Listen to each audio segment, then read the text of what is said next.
What would you do if I told you everything you knew about astrology was a lie? I've been an astrologer for over 18 years. I've traveled the globe, studied with Brahmin priests, and now I teach the most advanced system of astrology. I'm Jade Luna, and this is Asterian Astrology. Hello there, this is Magick. I have with me my special guest, Jade Sol Luna, and we are going to be talking about Asterian Astrology. Jade has really spent pretty much half his lifetime dwelling into the areas of the stellar galaxy-oriented aspects that astrology normally offers, but to expand those onto a greater area that we really don't explore. I'd like to introduce Jade. How are you doing? I'm doing well, and thank you for having me on your show. I appreciate it. Thank you so much. Jade, you know what? I want to say to you that, and really having you on my show, it was one of those things I thought to myself, okay, where do I begin? Because you're talking about astrology. You're talking about really expanding what we know of the 12 planetary aspects and really how astrology is depicted to the world. Can you explain to really everyone as to what Asterian astrology is? And in fact, in who you are, because you've got a great background, and I'd like to expand on that. Asterian astrology is the oldest system of astrology on this planet. Excuse me. There was a book that was written called the Yamana Jataka, and it was created by the Egyptians. And Alexander the Great had learned the Yamana Jataka from the Egyptians. And when he took over the Mediterranean, Arabia, and northern India, he actually also taught these locations the system of astrology as well.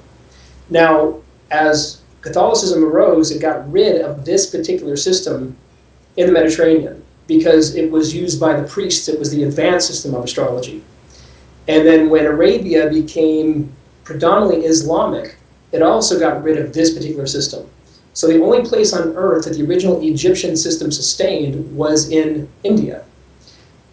Asterian astrology is the reconstruction of the oldest book ever written on astrology, and my job as an astrologer is trying to simplify this system and make it public. I see. Now, you mentioned your job to simplify the system. Who explained it to you in order to actually simplify? Well, that's where, schooling in India came into play. I heard when I was in India that Alexander the Great was responsible for modern Hindu Jyotish. Now, in India, a lot of people stay away from this because India is also under the belief that it is the origin of all proper astrology. So the idea that the Greeks had introduced them to astrology is very taboo in India. So it's not looked upon very much by their scholars. They kind of shun it. Where I felt this need to kind of investigate this further, I ended up finding a copy of the Yamana Jataka when I was in India and started going through it. And it was right there and then that I realized I had to introduce this system to the West, especially because the system that we call Eastern astrology was the original Western system. I don't even personally like the terms Eastern and Western astrology. I say there's a right system out there and there's a wrong system out there. That's how I decipher the two zodiacs, because the Eastern system that we say now is originally the Western version. But I took the Yamana Jataka. I knew enough Sanskrit and Hindi to kind of start reformatting it into its original form. And that is what Asterian astrology is. It's the reconstruction of the Yamana Jataka into its original Roman Greco form. I see. Well, the thing is that one has to say, if it's not broke, don't fix it. So what was broken about it, whereas that historians or let's just say astrologers had to feel that they needed to fix it, whereas that it is actually, and in your terms, wrong, or let's say inaccurate? Now you're referring to the Western system? Yes, indeed. Yes, indeed. Well, the Western system, it is an actual flaw. It's an error. And it was, what happened was that 1900 years ago, something happened that has not happened in 26,000 years. The zodiac, the 12 sign zodiac, which inside the 12 signs are these 27 stars that I elaborate on, but the 12 signs aligned perfectly with the 12-month calendar. Now, in ancient time, the calendar was not called a calendar, it was called the tropical year. Okay. So when the 12 signs aligned with the tropical year or the calendar, they termed it the tropical zodiac. At least the astronomer Ptolemy did. But that tropical zodiac, that alignment would only last 72 years because the zodiac keeps moving. It doesn't ever stay in the same place. So in that same 72 years of this alignment between the zodiac and the 12-month calendar, it just so happens to be, if you want to call it a coincidence, that Rome started creating anti-divination laws making astrology illegal. One of the great practices of an astrologer was following the zodiac. And this is what is very easy to prove, that all ancient astronomers and astrologers were consistently following the actual zodiac, which is what I'm going to be proving over time.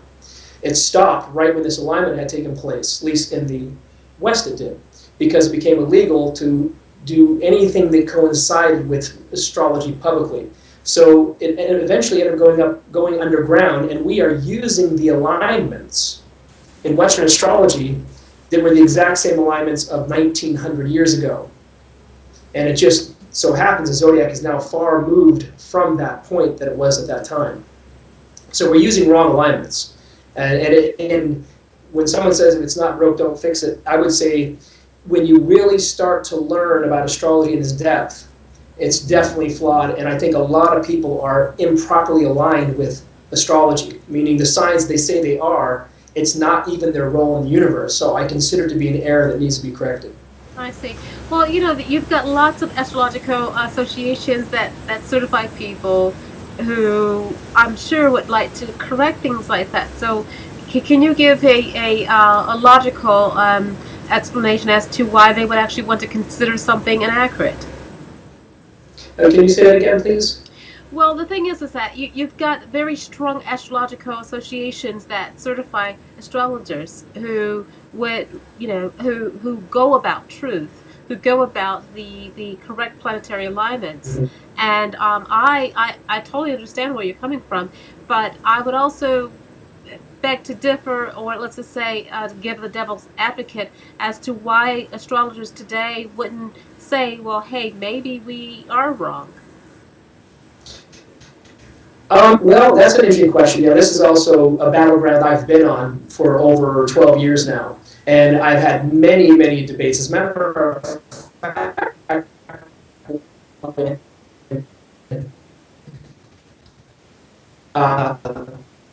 the astronomer, our uncle, into the mountain said, not only are you not using real astrology, there's also a third. The ancient Babylonians used the system that I'm displaying. This, I don't know if you guys in Europe heard about this, but in 2011, it was this public story that lasted for 48 hours, where, oh my God, the zodiac is wrong, and everybody started to panic. And then Sue Miller, one of the foremost Western astrologers here in the West, came out and publicly said, well, go back to your sign. This is an error. This is something we've known about for many, many years. And don't worry, we actually follow the system of the Babylonians. And she said this publicly. And I can even get you the video in which she says this, and then boom, everybody goes right back to their sign. Now here I am going, no, you don't follow the system of the Babylonians at all.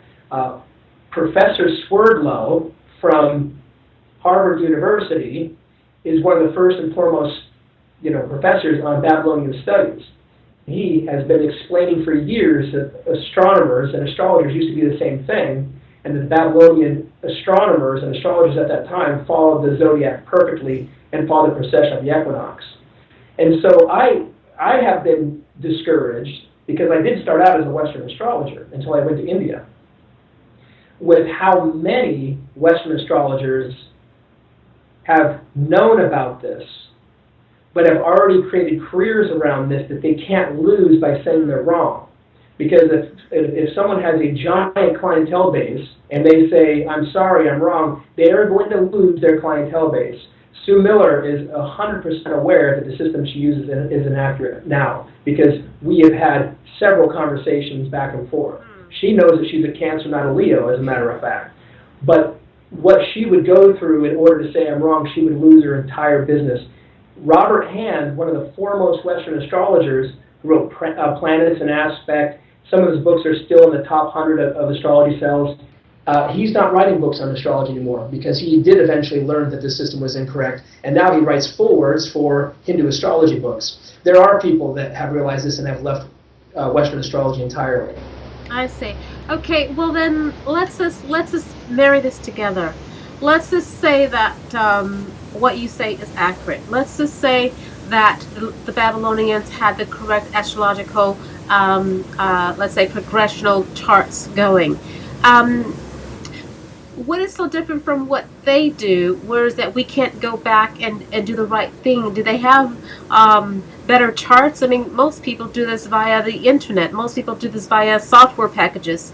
Are you saying that most people should go about and work, their charts via Scratch these days, and to actually see, or should they be in India to see certain stellar aspects of the various charts? Or how can one actually enjoy or appreciate or receive what you come to give us today? Well, it is, first of all, you did say something which is one of the reasons why we have the problems that we have with astrology, which is people just buy books. One of the great differences of educating yourself in India is the first series of courses you take, you have to go out at night, find the constellations, and find the planets moving through them, and start creating zodiac charts through what you see with your own eyes, which is exactly what the ancients did. If you took a Western astrologer out at night and started observing, he would have no idea what he's doing. And nor do I believe he'd be able to find the actual stars out there, because if he did end up doing that, he or she would end up having to come to the conclusion that there's some big error going on. Like a perfect example is Jupiter right now, which can be very visible in the night sky. If you learn where the constellation Gemini and Cancer are, and you just know how to visibly find them, which is the first thing you used to have to do in ancient time to be an astrologer, you would see that right now Jupiter is bright, dead center in the constellation Gemini. You can visibly see it with your own eyes, yet Western astrology has it right inside of Cancer. And so these are errors that are pivotal. And as a matter of fact, that typhoon that hit the Philippines happened right when Jupiter hit the star Typhon, which is inside of the constellation Gemini, which is an air sign. So it was very easy, and I've had other shows where I have mentioned that there's going to be a series of a couple air disasters. Okay, this would have been missed in Western astrology. Yesterday I had a client come in, and I looked at his chart. He had, in proper astrology, he had his Mars, Saturn, and the North Node in Virgo. And I said, you have severe digestive problems, severe. And he said, no one has ever said that to me. I have Crohn's disease. No Western astrology would say that, because they're all inside the constellation Libra. The level of accuracy that I'm imposing on astrologers is significant by changing out of that system.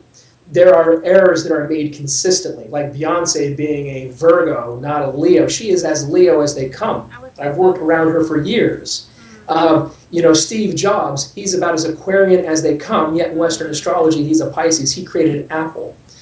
To me, it's just a lack of proper observation. And there are many different forms of sciences that are out there spiritually that I don't think have a lot of value, that are still very, very public and very popular. Well, I like to think of it as commercial and candy type of astrology, because it's cookie cut, type of thing. Whereas that it's one size fits all per se. If you're talking about what you look at by the comic section or in the back of the newspaper, but even getting down to the actual natal charts and things like that, what you're suggesting is somewhat inaccurate. But with going forward, I know that you talk about 27 planets opposed to 12, and also too, I know that it's about really looking at our whole galaxy and not so much our selective, let's say, composite around our globe. Can you elaborate on the actual 27 stars versus just the 12? And what is so significant about the 27 is that it's the system that has been consistently hidden in India. Now, you do hear about nakshatras. You've heard the term lunar mansions before. But what you read and hear about it is so scarce, there's not enough to recreate a 27 sign system. Yet alone, the priests in India use an extremely advanced system of astrology that in some cases you have to be of the Brahmin caste in India even to learn it. And so, and there is even some evidence that in ancient Rome and Greece that these 27 were also concealed by the priest caste at that time. So there seems to be this information didn't really want to go public. It was supposed to be reserved for more or less the people that were advanced. I believe in 2014 we're at a time and an era where this information should be public for people. But inside of these 12 signs are 27 bright stars. And these bright stars have their own individual meaning. Like as an example, someone can have their sun sign Taurus, but their star sign is Pasiphae. And the fact that they're a Pasiphae is far more significant to that person being a Taurus. So we see the 12 signs as being somewhat in the background, and the 27 being the real force of identity for a person. I think what is also a tough sell with the 27 is how confrontational they are for people, because they really shed light on someone's light and also someone's dark, very specifically. And a lot of people right now don't want to deal with the shadow side that comes from these 27. It's very specific to these 27. But yes, inside the 12 signs are 27 bright stars with their own meaning, and they're more significant than the 12. I see. Okay, so you're saying that possibly if a person was born, let's just say January 1st, the 1st of January, they wouldn't be a Capricorn. Or they wouldn't be, if they were born, let's say November 1st, they wouldn't be a Scorpio, or, depending upon, how the planetary aspects fell down. Could it be also, too, that just out of devil's advocate, that it would be, whereas that through the naked eye or through a telescope that we aren't seeing all the planetary aspects? Or is it just the planetary aspects that the human can actually see, that we're actually gathering the influences within the chart? Or is it just what the Indians or the Hindus have actually seen in the past, and the Egyptians and the Babylonians have seen in the past, that we go about? Well, it's interesting to note that as we advance in the world of science, we're just confirming what the Egyptians had already found. I see. And that's a very interesting thing, is that the level, the pyramids of Giza is a perfect example. They were partially, for many purposes, but one of them was to properly observe the precession of the equinox, or the wobble of the Earth's axis, so they could follow the constellations as perfectly as humanly possible. And when you learn, again,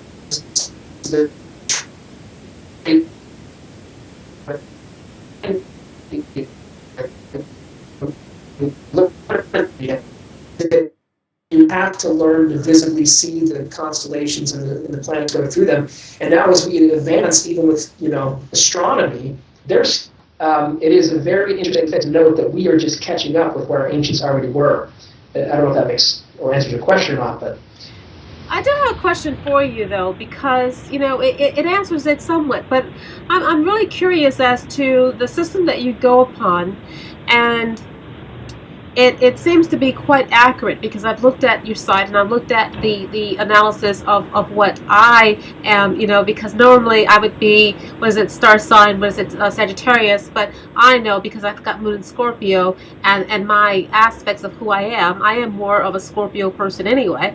However, with the astrological, let's just say scientific way that they used to go about it in the past, how were they able to do it that way? And it seems like we do it so mechanical and unintuitive today. Is there a way to go about astrology whereas that many people can learn it properly versus so mechanically wrong? because I don't understand how they were able to have an uncanny accuracy versus today, whereas you can be totally wrong based on a couple minutes. Because the thing is that these days it goes about the seconds and minutes and how many degrees you're off on something here and there. And I was recently present during an actual birth, and I know for a fact that they just don't say, okay, fine, the baby came out this time and so and so and so and so. So astrology in itself starts off wrong from the very beginning, from the first breath. So what can you say about accuracy from life to from life to living? Well, that's when you start adding these 27 signs into play. I am constantly rectifying people's charts when they're in front of me, because when you use these 27 animals, someone should look just like their chart. And if someone sits down in front of me, they don't look like their rising sign, I know their time is wrong. In my job here as an Asterian astrologer, I do this constantly. We have the elephant in the system, we have the snake in the system, and if someone sits down in front of me and their rising is the elephant, yet they look like a ram, I'll rectify their time by 10 or 15 minutes. And as you evolve as an astrologer, you can see these traits very clearly. I had someone last week come and sit in front of me, and she gave me her birth time. And within a matter of 2 minutes, I said, your time is off by about 16 or 17 minutes. She's like, well, how do you know? I said, because you have the frame of a snake. She was like 6'2", and she was very, very thin like a rail. Yet her rising sign animal in my chart was an elephant, which is short and kind of stocky. And nevertheless, I moved her chart to fit and rectify this proper time of her having a snake rising, which then her whole chart came together. But yeah, I'm often, changing people's birth times right in front of them. I see. Okay, so again, how does one actually depict the accurate way about astrology? Because these days it's about degrees, it's about minutes. Is it about the time of conception, or is it the time of birth? It's not the time of conception. It was known that either the goddess Kali in India or the Greek goddess Hecate arrives at the moment you take your very first breath. And right when a child comes out, that goddess is there to infuse your past life karma right into you. And it's at first breath. Conception really is interesting. It's come up a lot in modern time, but the ancients never really ever addressed conception. It was always the moment a child was born and the first breath was taken, that the chart of the great goddess Hecate infused the life force of that child in there with the past life karmic imprint as well. I see. So, all right. So now that that's done, a person is born, a person takes the first step.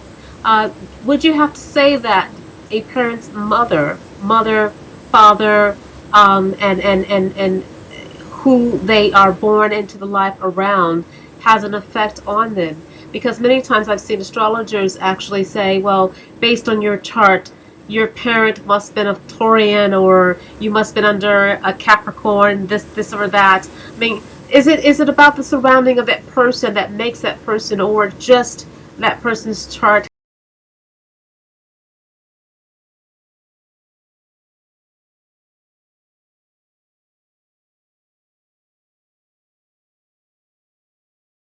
First thing that you would recommend for people to actually get back on track? Because I get what you're saying, and I totally agree, because I know for a fact that it's not accurate at all. I mean, it couldn't possibly be accurate with the limited galaxies that we do have within the current astrological, makeup of what astronomers and, or let's just say astrologers actually depict, a proper chart off of. It couldn't possibly be right. Given that, though, what would you suggest that people start doing from the get-go besides, contacting you? Because it's not so much about that. It's a learning process, and I've looked at your site, and I've tried to say, okay, fine, I'm going to start thinking this way, I'm going to start thinking that way. What other planetary aspects should we prepare to know that there will be a change for? Well, addressing the first question, what should someone do if they want to start learning? There are components to most astrology systems. It's called sidereal astrology. Sidereal astrology is the actual following of the constellations. And it is available, and I would encourage people to start looking at astrology from a sidereal point of view.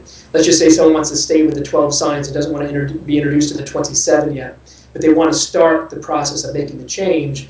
I would encourage them to learn sidereal astrology. But here's the thing, I don't think that astrology can be fully understood without the 27. And once you start using the 27, you can't ever go back and make references to the 12 the same way again. Like if someone is a Parka, as an example, it's a type of Scorpio, and it is a very specific type of Scorpio that is very different than the Urania Scorpio or the Dinu Scorpio. They're not the same, and to even clump them all together and call them Scorpios doesn't really work for me. So my recommendation, unfortunately, I'm the only one introducing this in a Western format, but you can learn Indian astrology or Hindu astrology, which is astronomically correct. Now, the interesting thing to note, I have a lot of personal problems with Hindu astrology and its fatalistic beliefs.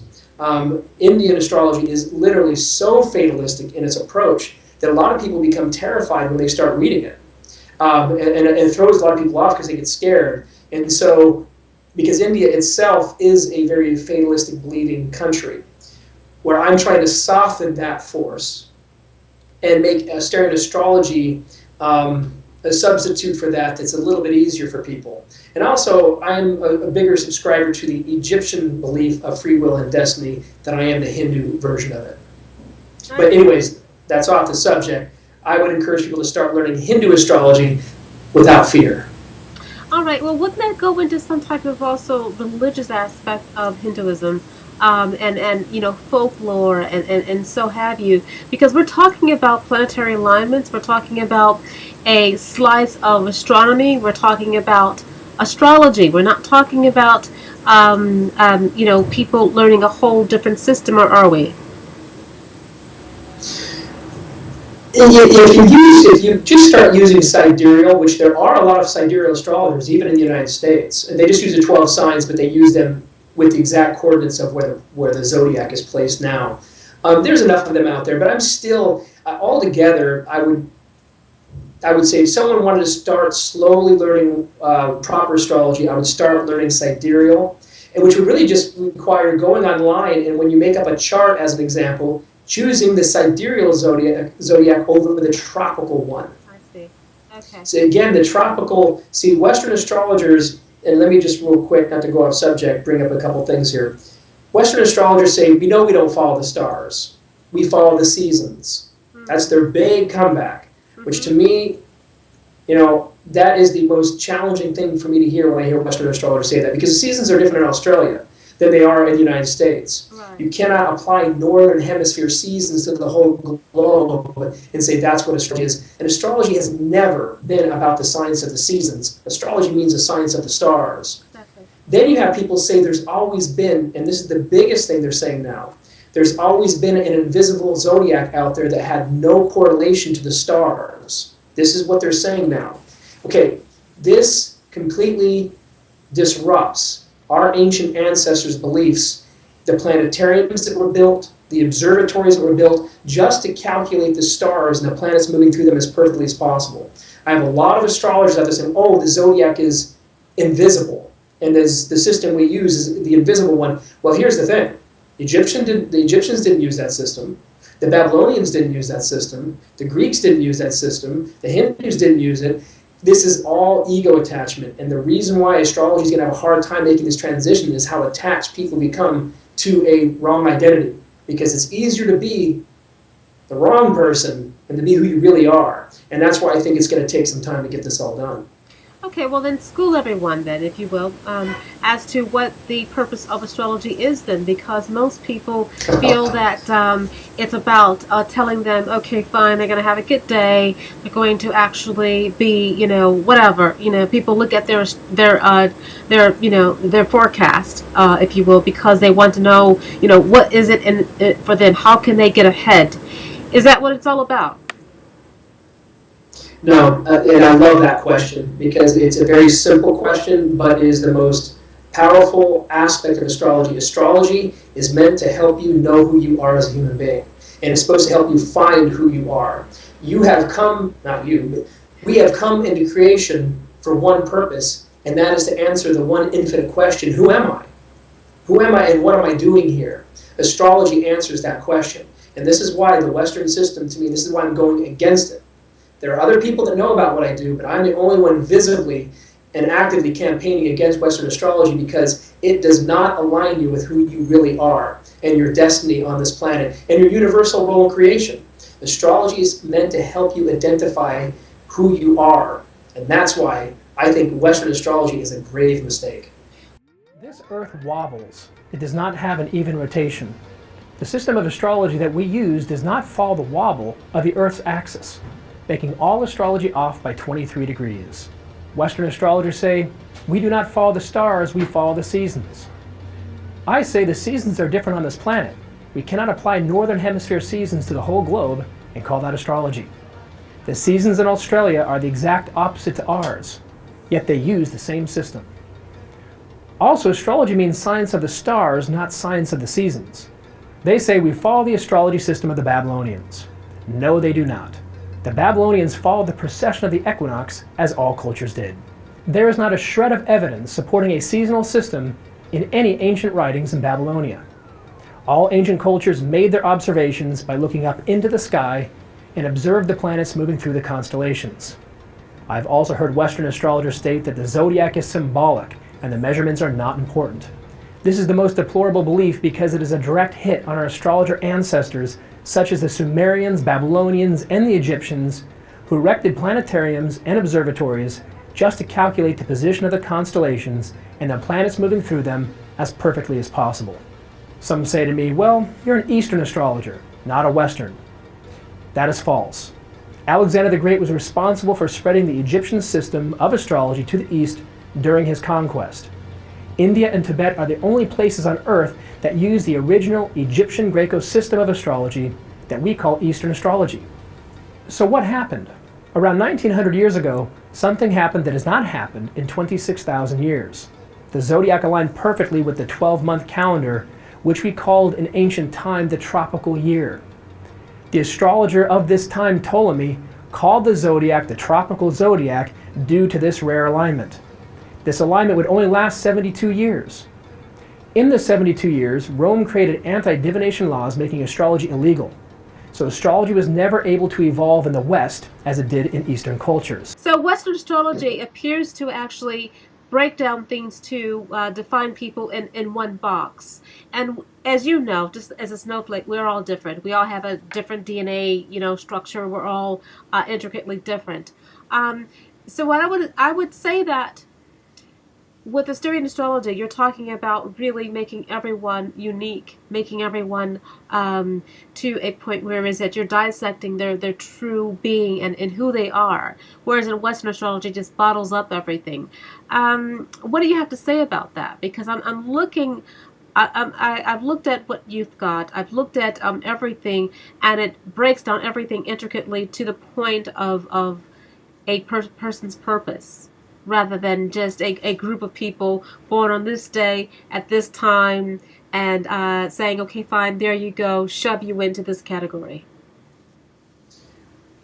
Well, astrology, one thing about Western astrology, it survives by being so utterly generalized. I have this, I give readings, I give about 8 a day, and again last week I had this lady come in and she's like, there's no way that I am a Scorpio. She's like, I know for a fact I'm a Sagittarius, which oddly enough is a very difficult one for people to change because of the archetype that we've created for Scorpio here in the West, which wasn't entirely the same archetype that the ancients had given Scorpio. But I said, so what makes you so certain that you're not a Scorpio? And she said, well, I'll tell you one thing, I've traveled all over the globe. And she's like, I've traveled a lot. And I've always identified myself with a Sagittarian because of the amount of traveling I've done. I said, well, listen, I've traveled to India over 30 times.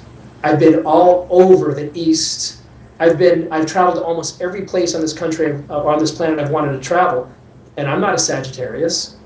I said, see, that's an archetype that we have given, like Sag as an example, that is so utterly general that anyone could actually adapt to whatever they are.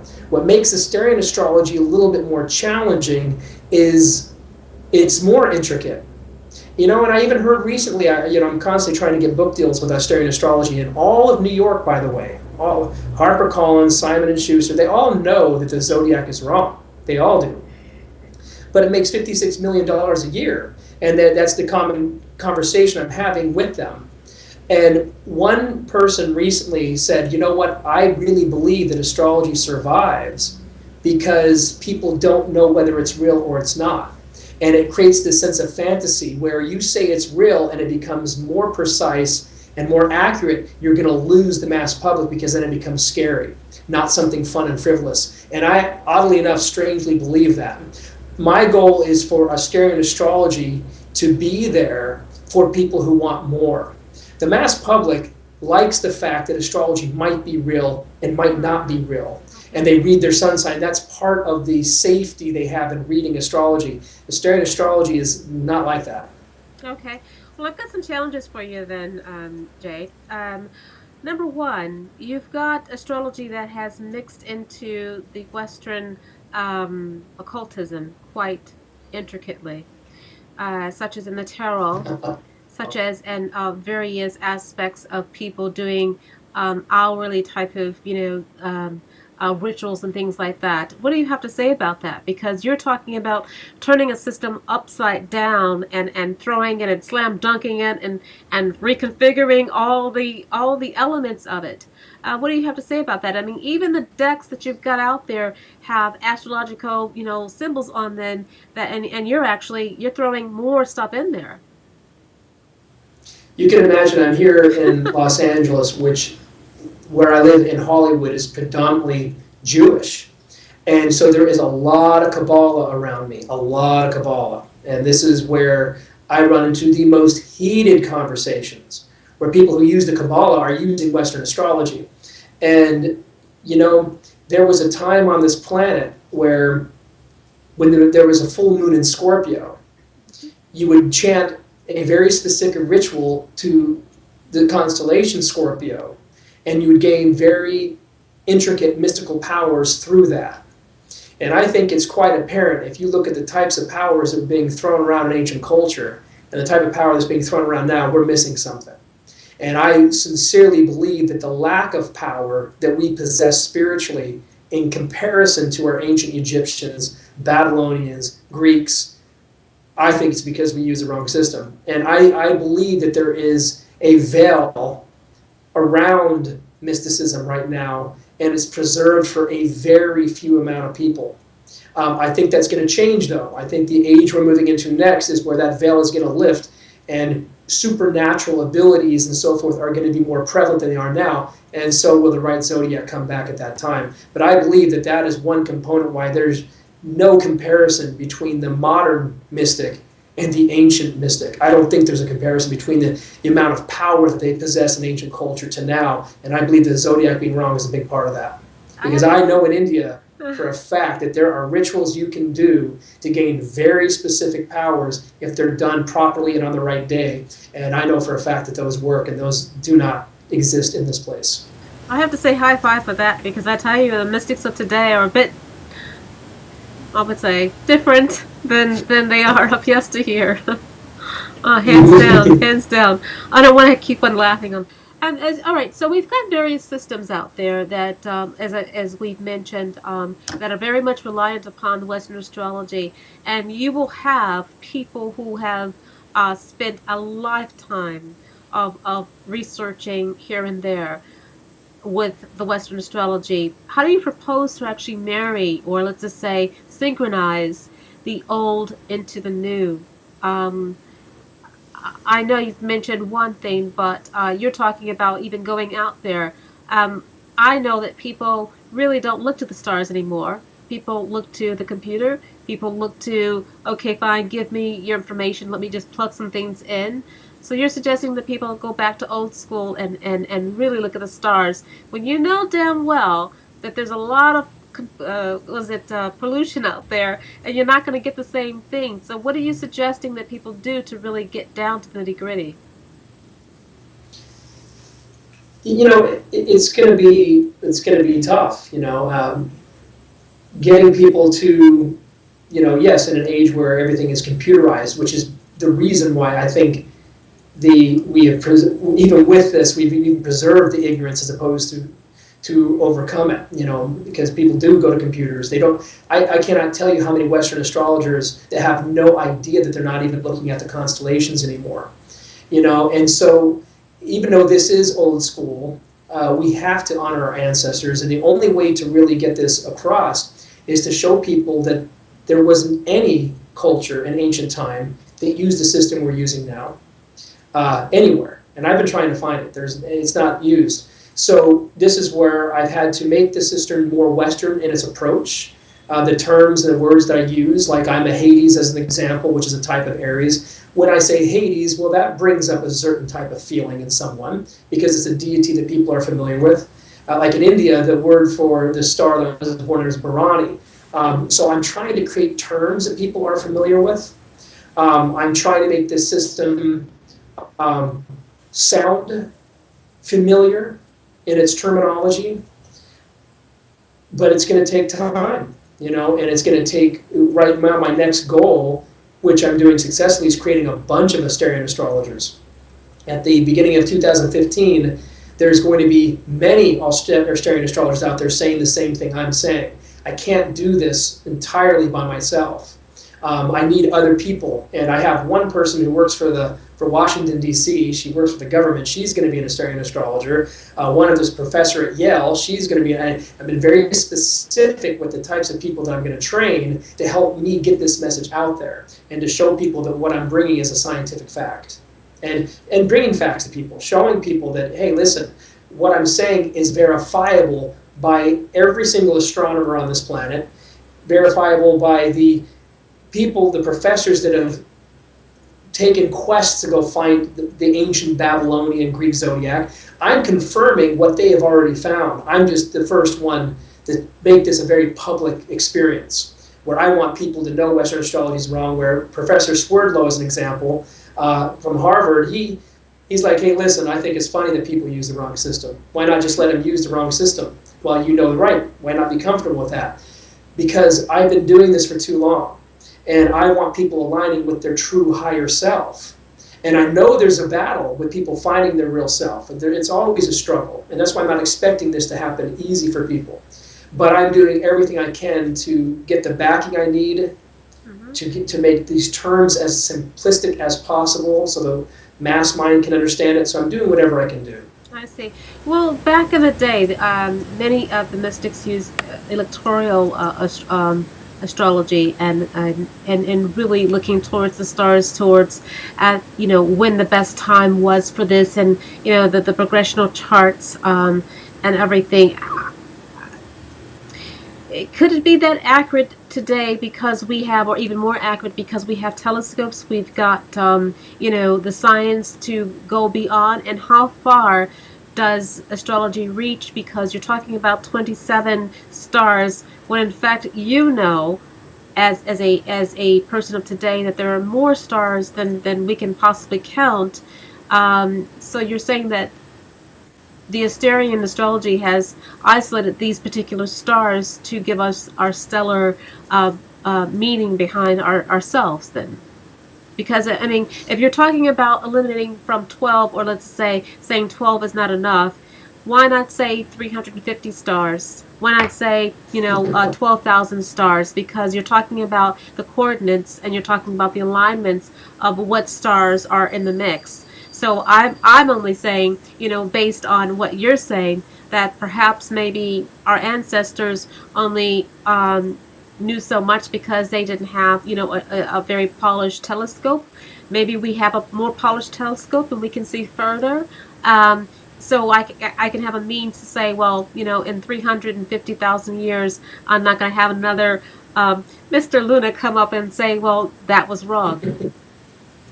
And that very well could end up being a truth in many respects. And look at when you look at ancient Sumerian texts, they were using some planets that are not in our galaxy anymore. Whether they disappeared, what happened with them, nobody actually knows. So because the zodiac and the universe is a constantly evolving experience, then we will eventually end up continuing to advance. But that's what I'm saying. I think at this present moment has been my job, and it was such a shock is when after my first school year in India, when I came back and started talking to Western astrologers, I believed when I was growing up were the most advanced astrologers on this planet, and have books out, and I was even a fan of several of them just from 1 year of being in India. I couldn't believe how much more information I had than them. And it was actually my first year in India when I realized it was going to be my job to do this, because the people I've respected throughout my whole life really didn't know a lot about astrology. And people who I thought in their mind were very advanced astrologers didn't have an answer for any of this stuff. And some of them didn't even know that we weren't even using the zodiac. So I was quite surprised of the astrologers in the West that are highly valued, how actually uneducated they really are. And that was the biggest shock for me. And that's when I realized it was my job to whatever level we're at in 2014 to upgrade the zodiac. Okay. Well, let's close this up by me asking you a few cheat things. How can anybody use astrology to their advantage to be, as you mentioned, a Beyonce, or to be a celebrity, or to be a Jobs, or because many people say, well, that person's a Leo, that person's a Cancer or Pisces or a Sag or a Virgo, and I was born on that day, or whatever the case may be. What can astrology give a person back to themselves in their lives if they know exactly who they are? Well, because in India the word is Shakti. It's your inner power. Mm-hmm. And in order to be a star of any kind, whether it be spiritual, material, or whatever it is, you have to know the power that's working through you. You have to know it. Where a lot of people don't, which then becomes a great inhibiting factor in their life of why they can't manifest what they want. Because the second you're in flow with that force that's inside of you, then you're able to manifest the greatest experience for yourself. A good example would be my music project, which does have some darker themes to it. My point of creating some darker themes around it was the fact that I'm a Hades. And Hades kind of has that aspect in his nature. And I knew if I colored it with the star I was born under and recognized as a part of my own identity, then it would succeed as a project. Where if I made it something other than what it was, it wouldn't succeed because it wouldn't be sincere or authentic in myself.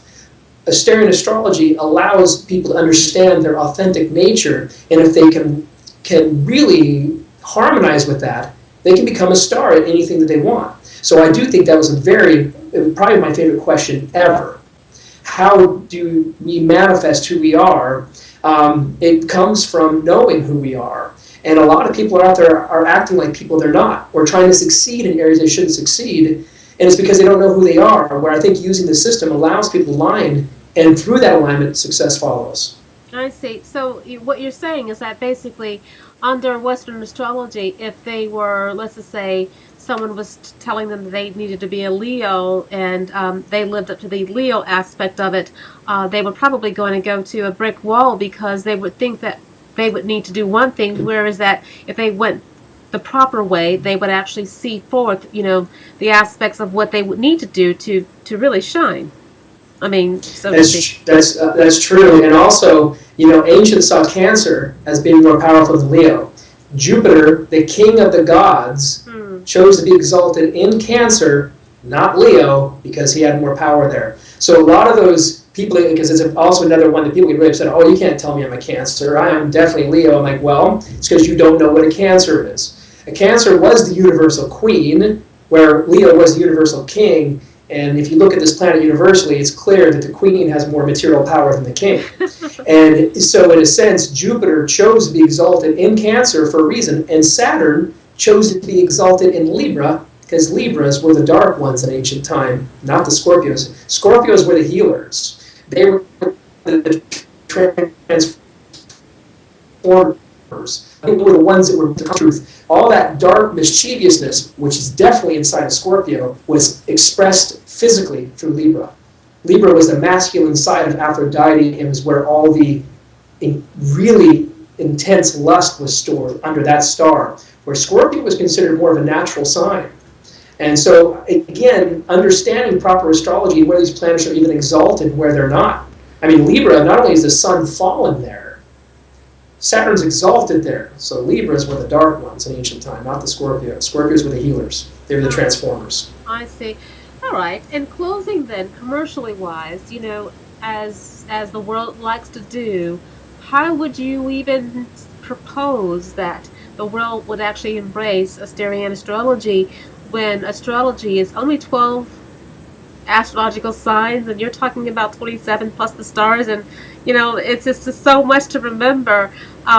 Could it be even simple? Could it possibly be simple, you know, simplified to a point where people could actually walk away with it, or is it something that someone really has to dwell in and learn?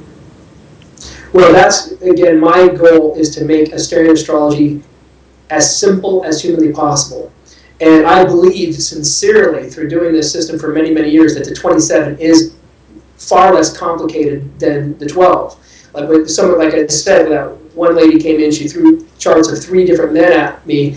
I didn't have to even go into aspects. I didn't have to go in this. I just looked at the sun sign. I'm like, this one's good, this one's better for you, but I would go with this one. And it was just as simple as can be, something that when I was a Western astrologer would have required me a lot of study. What do I think about this, the rising? This is like these 27 are a full karmic display of personality. And I think it makes things much easier. I'm doing everything I can to make this system as simplistic as humanly possible for the masses. I see. On a last note, because we are approaching at this particular interview a retrograde, what is your take on the various retrogrades and the planetary effects on how the world works, and just really what to say to people out there? Because many people will say, well, you know, Venus is in retrograde, Mercury's in retrograde. What do you say about that? Well, retrograde motion was introduced to for the first time ever by the Babylonians. Because what happens when a planet goes retrograde, it just appears that it's moving backwards. It's actually not. It's the Earth shifting speeds. It's kind of like when you're looking at a hubcap on a car and it's going so fast, it actually looks like it's moving backwards. Mm-hmm. That's what retrograde motion is. It's a planet. It's our planet shifting speeds. But yes, the retrogrades are very significant. Although they liked benefit planets like Jupiter and Venus in ancient culture to be retrograde, because when a planet is going retrograde, it's actually slowing down and getting stronger on this planet. So Saturn retrogrades were very difficult. Jupiter retrogrades were the best, and it was considered to be a very prosperous time, and same with Venus retrograde. It just means the planet's power is getting stronger. Now, Mercury retrogrades are the most complicated because he is the planet of confusion, he's the planet of the mind and intellect, so when he slows down, it just creates a big stir with all forms of communication. I see. So retrogrades are observed and were introduced by the Babylonians. I see. I think that, everyone has a lot to learn, and I think that it would be best for people to really take the time and to learn it properly rather than just skimping here and there. What is the best way to contact you to learn about Asterian astrology and going forward? AsterianAstrology.com. That's where it's all going to be at. All the videos, interviews, it's all going to be posted there. And I'm encouraging people to start looking at the site. Now, on my site, though, I have the ancient translations of the stars, not my interpretation. The book that just came out called 27 Stars, Discovering Your True Self with Asterian Astrology, is my opinion and my experience with these 27, but on my website, it's the direct translation from the Yavana Jataka.